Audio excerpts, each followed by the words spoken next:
Jeste li ikad pomiješali lovorov list i deterdžent? U ovom kratkom videu pokazat ću vam šta će se dogoditi kada ih pomiješate uz par dodataka.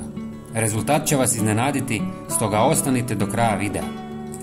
Prvo usitnite nekoliko listova lovorovog lista u fini prah. Ovaj korak pomaže da lovor brže otpusti svoje aktivne sastojke. Možete dodati i malo mente. Prijatelji, napišite mi odakle me gledate. Hvala vam. Zatim pomiješajte prah sa 100 ml vruće vode. Promiješajte i ostavite da se ohladi.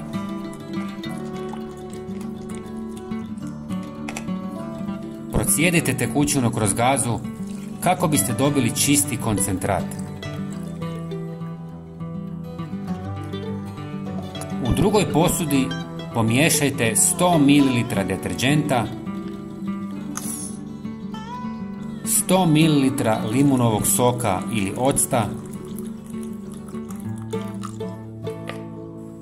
lovorov koncentrat i jednu žlicu soli. Sve dobro promiješajte.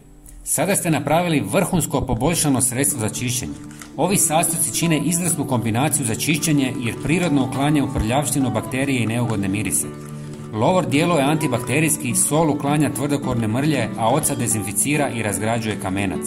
Deterdžent učinkovito razgrađuje masnoću, a svi zajedno pružaju sigurniju alternativu kemikalijama. Dobiveno sredstvo možete razrijediti s vodom, a i dalje će biti vrlo učinkovito. Ako preferirate prirodniju verziju, izostavite deterdžent i koristite samo prirodne sastojke.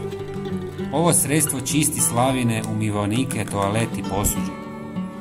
Napunite bocu s raspršivačem. Podijelite ovaj trik s prijateljima i pretplatite se na naš kanal za još korisnih savjeta. Potpuno je besplatno. Hvala na podršci. Pozdrav!